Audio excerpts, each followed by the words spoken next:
नमस्ते, नमस्कार, आदाब, सत श्री अकाल। आप सभी का स्वागत है मेरे यूट्यूब चैनल हिस्ट्री विद विवेक में। जैसा कि आप जानते हैं कि हम यूजीसी नेट पेपर 1 के सबसे मुश्किल टॉपिकों में से एक रिसर्च एप्टीट्यूड यानी अनुसंधान अभिक्षमता को एक वीडियो की महत्वपूर्ण सीरीज के अंतर्गत सिलसिलेवार ढंग से अध्ययन कर रहे हैं, एकदम आसान से आसान भाषा में। इससे पहले हम इसके 10 पार्ट का अध्ययन कर चुके हैं, यानी हम रिसर्च एप्टीट्यूड से संबंधित 100 प्रश्नों का अध्ययन कर चुके हैं। आज इसी कड़ी में आगे बढ़ते हुए आज हम 11वां पार्ट यानी कि 101 से 110 प्रश्न का अध्ययन करेंगे। आज का ये रिसर्च एप्टीट्यूड में टॉपिक है आंकड़ों के संग्रह की तकनीकियाँ, मतलब डेटा कैसे कलेक्ट करते हैं, इस पे हम चर्चा करेंगे। तो बहुत ही महत्वपूर्ण वीडियो है, अंतिम तक देखिएगा। और जो लोग चैनल पे पहली बार आए हैं, लाल बटन दबा के चैनल सब्सक्राइब करें और साथ ही में यूजीसी नेट पेपर 1 के वीडियो एकदम आसान भाषा में पाने के लिए बेल आइकन दबाएं। चलिए हम आज का वीडियो आरंभ करते हैं। आज का जो हमारा पहला प्रश्न है ये है कि किसी अनुसंधान कार्य में समस्या के समाधान के लिए पर्याप्त एवं विश्वसनीय सूचनाओं को प्राप्त करना होता है। यह सूचनाएं कहलाते हैं, मतलब कोई भी रिसर्च में पूछ रहा है कि कोई समस्या का हम समाधान करते हैं, उसके लिए हमको एक निश्चित पर्याप्त जिस पर विश्वास कर सके ऐसे इन्फॉर्मेशन की ज़रूरत होती है। यह इन्फॉर्मेशन क्या कहलाती है? समंक, आंकड़े या दोनों या इनमें से कोई नहीं। तो आपको बताओ कि ये जो किसी अनुसंधान कार्य में समस्या समाधान के लिए पर्याप्त एवं विश्वसनीय सूचनाओं को प्राप्त करना होता है, यह सूचनाएं जो कहलाती है ये समंक या आंकड़े कहलाते हैं, यानी कि ये दोनों कहलाते हैं। आपको बताओ कि ये जो अनुसंधान के उद्देश्य के आधार पर शोधकर्ता आंकड़ों के संग्रह के लिए उपकरणों व गतिविधियों का चयन करता है। तो ये जो मतलब कोई भी रिसर्च हो तो उसके लिए हमको ये मतलब समंक या आंकड़ों की ज़रूरत पड़ेगी ही उसको पूरा करने के लिए। अब हम बढ़ते हैं अगले प्रश्न की ओर। निम्नलिखित में से किसका तात्पर्य यह है कि किसी व्यक्ति या समूह को ऐसी परिस्थिति में रखना जिसमें वह अपने वास्तविक गुणों को प्रकट कर दे? आंकड़ा, समंक, साक्षात्कार या परीक्षण? तो आपको बताओ कि किसी व्यक्ति या समूह को, ये सवाल है, तो आपको बताओ कि परीक्षण का तात्पर्य ये है कि किसी व्यक्ति या समूह को ऐसी परिस्थिति में रखना जिसमें वह अपने वास्तविक गुणों को प्रकट कर दे, यानी कि इसका उत्तर क्या हो जाएगा? परीक्षण। व्यक्तियों के विभिन्न गुणों या विशेषताओं को जानने के लिए विभिन्न प्रकार के परीक्षणों का उपयोग किया जाता है। मान लीजिए बुद्धि मापना है तो बुद्धि परीक्षण, अभिक्षमता मापनी है तो अभिक्षमता परीक्षण, या रुचि मापना है तो रुचि परीक्षण। तो इसका जो विकल्प 4 हो जाएगा, ये सही जवाब हो जाएगा। फिर बढ़ते हैं अगले प्रश्न की ओर। साक्षात्कार संबंधी सत्य कथन यानी इंटरव्यू बहुत ही इम्पोर्टेंट है। ये सब जो मतलब परीक्षण होता है, इंटरव्यू होता है, सब डाटा कलेक्शन के लिए हम लोग इस सारे प्रोसेस का इस्तेमाल करते हैं। रिसर्च में डेटा का कलेक्शन बहुत ही ज़रूरी होता है, बिना उसके कुछ रिसर्च हो ही नहीं सकता है। तो साक्षात्कार संबंधी सत्य कथन पूछ रहा है। यह 2 या 2 से अधिक व्यक्तियों द्वारा विशेष उद्देश्य से किए गए वार्तालाप को कहते हैं। बिल्कुल, 2 या 2 से अधिक व्यक्ति जब कोई खास उद्देश्य से वार्तालाप करते हैं तो उसे हम साक्षात्कार कहते हैं। यह एक प्रकार की मौखिक प्रश्नावली है, बिल्कुल मौखिक ही पूछा जाता है इंटरव्यू में। रचना के आधार पर इसके 2 प्रकार होते हैं, संरचित व असंरचित साक्षात्कार। ये भी कथन सही है। रचना के आधार पर इसके 2 प्रकार होते हैं, मैंने बता ही दिया आपको, संरचित व असंरचित साक्षात्कार। आपको बताओ कि इसमें साक्षात्कारता की मुख्य भूमिका होती है, और जो साक्षात्कार लेता है यानी कि जो इंटरव्यू लेता है इंटरव्यूअर, उसकी ये जो प्रोसेस जो सारी होती है उसमें उसकी मुख्य भूमिका होती है, अतः उसको विशेष गुणों से संपन्न होना ज़रूरी है। तो यहाँ पर क्या हो जाएगा? सारे के सारे विकल्प सही हो जाएंगे आपके इंटरव्यू के बारे में।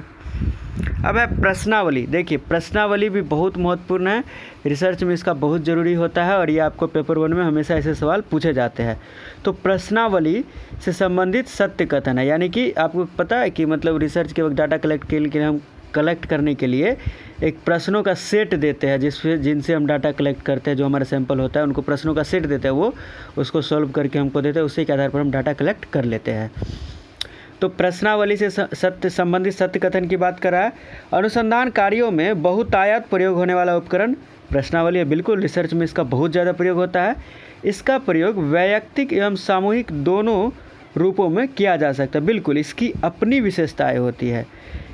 यह प्रश्नों या कथनों का एक समूह होती है। बिल्कुल, आपको बताया मैंने, प्रश्नावली में एक प्रश्न का एक कलेक्शन होता है कि जैसे कि आप सुबह में उठना कब पसंद करते हैं, फिर आप सुबह उठ के कौन सा एक्सरसाइज कर, फिर क्या खाना लेते हैं, यानी कि मान लीजिए किसी आदमी की दिनचर्या जानना है तब रिसर्च कर रहे हैं तो ये सब प्रश्नावली उसमें दे सकते, उसमें हाँ या नहीं का रहेगा, आदमी उसमें खुद ब खुद टिक करता रहेगा। तो यह प्रश्नों या कथनों का एक समूह होता है जिन्हें बंद या खुले प्रश्नों में रखा जा सकता है। तो यहाँ पर भी सारे के सारे विकल्प हमारे सही हो जाएंगे। अब बढ़ते हैं अगले प्रश्न की ओर। न्यायदर्श साक्षात्कार किसे कहा जाता है? न्यायदर्श तो जानते हैं सैंपल होता है, तो न्यायदर्श साक्षात्कार भी एक होता है। तो ये जो न्यायदर्श साक्षात्कार होता है ये किसे कहा जाता है? चयनात्मक साक्षात्कार को, या निदानात्मक साक्षात्कार को, या शोध साक्षात्कार को, या कोई नहीं? तो आपको बताओ कि न्यायदर्श साक्षात्कार जो होता है, तो हमारा प्रश्न है कि न्यायदर्श साक्षात्कार किसे कहा जाता है? चयनात्मक, निदानात्मक, शोध साक्षात्कार या कोई नहीं? तो आपको बताओ कि ये जो न्यायदर्श साक्षात्कार होता है ये शोध साक्षात्कार को कहा जाता है। किसे कहा जाता है? शोध साक्षात्कार को। इस प्रकार के साक्षात्कार में किसी विषय पर विभिन्न व्यक्तियों के विचार को जानने का प्रयास किया जाता है, किसी भी विषय पर। इसके लिए साक्षात्कारकर्ता की रुचि उन तथ्यों में होती है जो साक्षात्कार देने वालों के विचारों में सम्मिलित होती है। यानी कि जो इंटरव्यू ले रहा है जिससे, उसके जो विचार होंगे उसमें जो इंटरव्यू ले रहा है उसको तो इंटरेस्ट होना ही है। मान लीजिए हम रिसर्च कर रहे हैं या आप रिसर्च कर रहे हैं, तो आप जिनसे इंटरव्यू ले रहे हैं वो जो जवाब देंगे उनके जवाब में इंटरेस्ट होगा ना, उसी पे आपका रिसर्च आधारित होगा, तब तो आप उसका इंटरव्यू ले रहे हैं। तो इसलिए ये जो है कि इसके लिए साक्षात्कारकर्ता की रुचि उन तथ्यों में होती है जो साक्षात्कार देने वालों के विचारों में सम्मिलित होती है। इसके लिए कुछ ही प्रतिनिधि व्यक्तियों को छांटकर केवल उनका साक्षात्कार करते हैं। इन प्रतिनिधि व्यक्तियों के प्राप्त सूचना के आधार पर संपूर्ण जनसंख्या का अनुमान लगाया जा सकता है। अतः इसे न्यायदर्श साक्षात्कार भी कहते हैं, यानी कि जनरलाइजेशन हम कर देते हैं, सामान्यीकरण कर देते हैं, इसलिए इसे न्यायदर्श साक्षात्कार कहते हैं। समझ गए? अतः इस प्रकार के साक्षात्कार का मुख्य उद्देश्य शोध समस्या के प्रस्तावित समाधान के बारे में एक विस्तृत ब्यौरा तैयार करना होता है। इस प्रकार का शोध उन वैज्ञानिकों द्वारा किया जाता है जो किसी विशेष समस्या का तुरंत समाधान पाना चाहते हैं। तो 105 का सी सही हो गया। अब फिर है साक्षात्कार के प्रकारों के अंतर्गत ही हम चल रहे हैं। किस साक्षात्कार के माध्यम से साक्षात्कारकर्ता बालक या किसी व्यक्ति की समस्या के विषय में आवश्यक जानकारी प्राप्त करने का प्रयास करता है? मतलब किस साक्षात्कार के माध्यम से साक्षात्कारकर्ता बालक या किसी व्यक्ति की समस्या के विषय में आवश्यक जानकारी प्राप्त करने का प्रयास करता है? तो ये जो होता है ये निदानात्मक साक्षात्कार होता है। ये होता है आपका निदानात्मक साक्षात्कार। मान लीजिए किसी विद्यालय में शिक्षक द्वारा छात्रों किसी विशेष समस्या के विषय में सूचना एकत्र करने के लिए जो साक्षात्कार आयोजित होता है ये निदानात्मक साक्षात्कार हो गया। मतलब किसी भी स्कूल में शिक्षक द्वारा छात्रों किसी विशेष समस्या के विषय में सूचना एकत्र करने के लिए, मतलब किसी भी विद्यालय में छात्रों की मतलब कोई भी समस्या हो उसके विषय में हमको जब इन्फॉर्मेशन कलेक्ट करना है तो हम निदानात्मक साक्षात्कार का उपयोग करेंगे। और फिर अगला प्रश्न जुड़ा हुआ है इसी से कि निदानात्मक साक्षात्कार के बाद जब किसी छात्र की समस्या तथा उसके विषय में सूचनाएं प्राप्त कर ली जाती है तो निम्नलिखित में से किस साक्षात्कार में व्यक्ति इस प्रकार का वार्तालाप करता है कि उसको अपनी चिंताओं तथा समस्याओं से मुक्त किया जा सके? मतलब अब तो निदानात्मक साक्षात्कार द्वारा आप जो है सो छात्र की समस्या जान गए, अब उसको दूर करने का क्या उपाय कीजिएगा? तो ये जो साक्षात्कार होता है ये होता है आपका उपचारात्मक साक्षात्कार, ताकि उसके समस्याओं का समायोजन सही तरीके से हो सके, समाधान हो सके। तो ये होता है उपचार, मतलब समस्या जान गए अब उसका उपचार करेंगे तो हो जाएगा उपचारात्मक साक्षात्कार। अब है किस साक्षात्कार प्रदाता पूर्व निर्धारित प्रश्न को एक निश्चित क्रम में पूछता है। मतलब ये पूछ रहा है कि किस साक्षात्कार प्रदाता से पूर्व, यानी कि ये कुछ नहीं है, किस साक्षात्कार में साक्षात्कार प्रदाता पूर्व निर्धारित प्रश्न को ही एक निश्चित क्रम में पूछता है। तो ये पूछ रहा है कि कौन सा ऐसा इंटरव्यू होता है जिसमें कि पहले से फिक्स्ड प्रश्न को पूछा जाता है, इसको क्या कहते हैं। तो आपको बताऊं कि ऐसे इंटरव्यू को ना संरचित साक्षात्कार कहते हैं। संरचित साक्षात्कार यानी कि ये जो मतलब कि साक्षात्कारता होते हैं वो साक्षात्कार प्रदाता से पूर्व निर्धारित प्रश्न ही पूछते हैं तथा विषय द्वारा दिए गए उत्तरों को एक मानवीकृत फॉर्म में रिकॉर्ड किया जाता है। इस तरह के साक्षात्कार में साक्षात्कार देने वाले सभी व्यक्तियों को एक ही तरह के प्रश्न निश्चित क्रम में पूछकर साक्षात्कारता एक खास निष्कर्ष पर पहुंचने की कोशिश करते हैं। अब जो हमारा अगला प्रश्न है ये आप लोगों का